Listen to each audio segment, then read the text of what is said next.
পৃথিবীতে আপনি যাদেরকে এত আপন ভাবতেছেন, আপনার স্ত্রী, আপনার ছেলে, আপনার মেয়ে, আপনার মা, আপনার বাবা, আপনার বন্ধু, আরও যত আপন জনেরা আছে যাদেরকে আপনি আপন ভাবেন,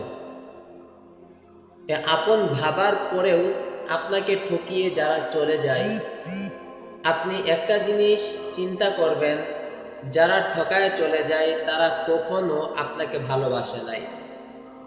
তারা আপনার স্বার্থকে ভালোবেসেছে, তারা আপনার কাছে থেকেছে স্বার্থের জন্য। যতদিন আপনার কাছে টাকা ছিল তারা ততদিন ছিল, আপনার কাছে যতদিন গাড়ি ছিল তারা ততদিন ছিল, আপনার কাছে যতদিন বাড়ি ছিল তারা ততদিন ছিল।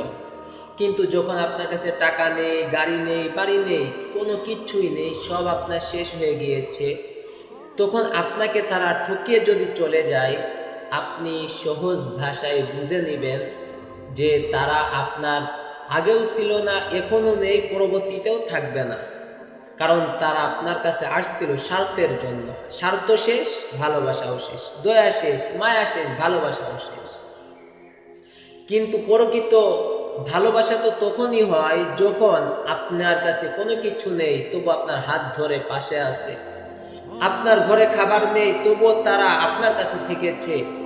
আপনার গাড়ি নেই, বাড়ি নেই, অর্থ সম্পদ কোনো কিছুই নেই, সব তছনছ হয়ে গিয়েছে, তবুও যে মানুষটা আপনার হাত ধরে আপনার পাশে থাকবে, আপনি চিন্তা করবেন ওই মানুষটা আপনাকে প্রকৃতপক্ষে ভালোবাসে।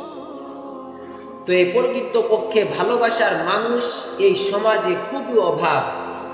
প্রকৃতপক্ষে ভালোবাসার মানুষ এই সমাজ, এ রাষ্ট্রে, এই দেশে খুবই অভাব। সবাই স্বার্থের জন্য দৌড়ায়, সবাই স্বার্থের জন্য দৌড়ায়। আপনার কাছে যত মানুষ আসবে স্বার্থের জন্য, তাদেরকে চিনতে পারবেন তখনই যখন আপনি কোনো বিপদে পড়বেন। তখন দেখবেন বিপদে পড়ার সাথে সাথে বলে, তোমার কাছ থেকে কখনো শান্তি পায় না, তোমার কাছ থেকে এইটা পায় না, ওইটা পায় না। অথচ ওই বিচারীকে, ওই মেয়েটাকে সবসময় এই ছেলেটি মাথায় রাখতো।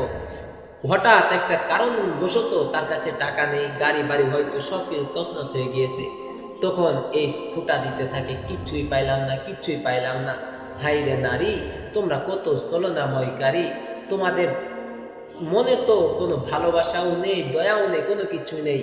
তোমরা স্বার্থের জন্য সব কিছুই তোমরা করতে পারো, স্বামীকে ছাড়তে পারো, সবই ছাড়তে পারো।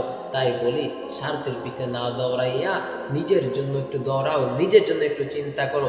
তুমি যে ছেলেকে ঠকাইয়া গেলে, তুমি একদিন ঠকাইলে ছেলেটি একদিন কষ্ট পাবে, 2 দিন 3 দিন এরকম কষ্ট পাইতে পাইতে একদিন তার অন্তরটা শক্ত হয়ে যাবে, পাথরও হয়ে যাবে। কিন্তু আপনি মৃত্যুর আগ পর্যন্ত আপনি কষ্ট পাইতে থাকবেন।